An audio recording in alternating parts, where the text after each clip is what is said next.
Greetings, dear viewers, and welcome to a tale that will send shivers down your spine. Prepare yourselves, for we are about to embark on a journey to the eerie and enigmatic town of Roermond in the year 1613, in the heart of the Dutch Republic. Imagine cobblestone streets twisting through centuries-old buildings, their shadows casting ominous shapes under the pale waxing moon. In this chilling atmosphere, a nightmare was born, a story that has haunted the annals of history for centuries. Tonight, we delve into the unsettling mystery of the Roermond Witch Trial, where accusations of shape-shifting, supernatural powers, and a shocking transformation will leave you questioning the boundaries of reality and the unknown. So, dear viewers, get ready to be enthralled, for the darkness of that fateful night still lingers, and the secrets of Roermond await. Without further ado, let us begin our spine-tingling journey into the heart of this terrifying tale. In the heart of the Dutch Republic, in the year 1613, the quaint town of Roermond harbored a dark secret. It was a place where cobblestone streets wound through centuries-old buildings, casting eerie shadows beneath the dim glow of flickering lanterns. But on one fateful night, the town's tranquility shattered, and the Roermond Witch Trial became a chilling legend. The year was 1613, and the town of Roermond lay dormant under a chilling blanket of mist.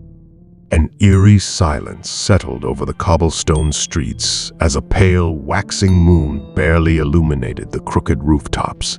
Whispers of the supernatural had been haunting the town for months, but on this sinister night, the whispers grew into terror-filled shouts. It began with a scream that cut through the stillness like a dagger. The townsfolk awoke to find old Agnes, the village healer, writhing in her bed, her eyes rolled back, and her voice a guttural, otherworldly howl. Her limbs contorted in grotesque angles, and her body seemed to ripple with unseen forces. In the flickering candlelight, her features appeared to shift and change like molten wax. It was a spectacle of horror that none could explain.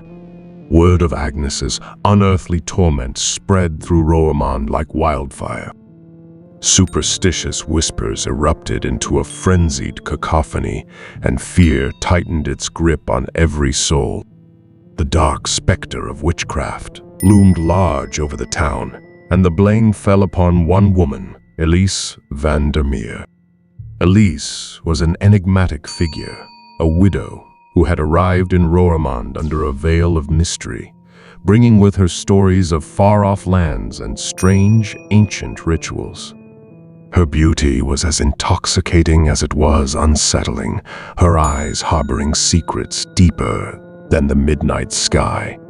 The townsfolk whispered that she possessed supernatural powers, that she had conjured demons to torment Agnes, and that she could shapeshift into a fearsome beast at will. The town's paranoia reached a fever pitch, and a frenzied mob gathered at Elyse's doorstep, wielding pitchforks and torches. Their faces contorted with fear and anger as they accused her of being a witch.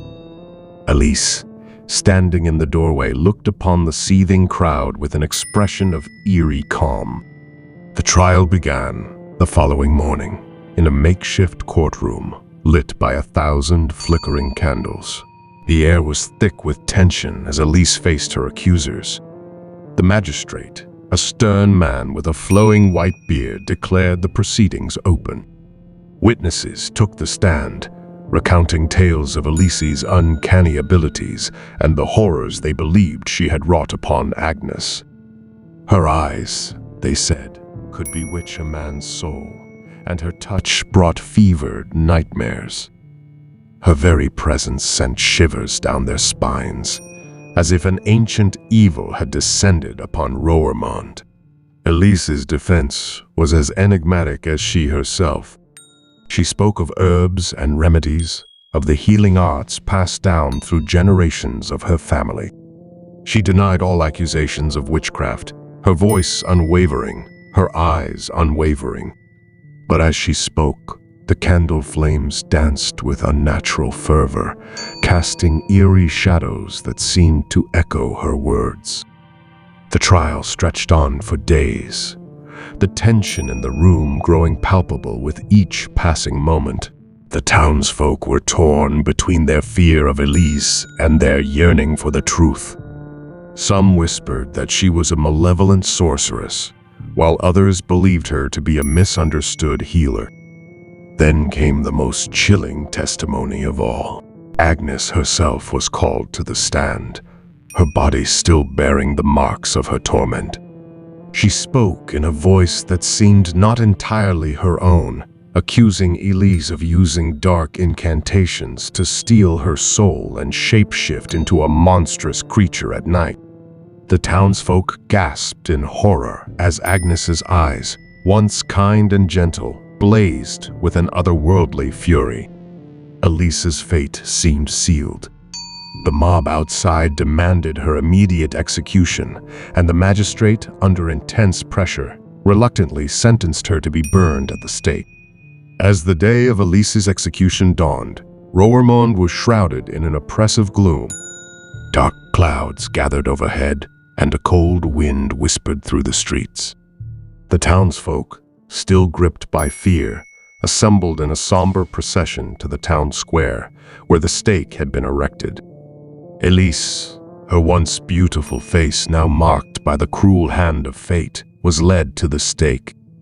Her eyes bore the weight of centuries of wisdom, and in that moment, she seemed both ancient and eternal. She did not resist, nor did she plead for mercy. Instead, she gazed upon the crowd with a haunting serenity.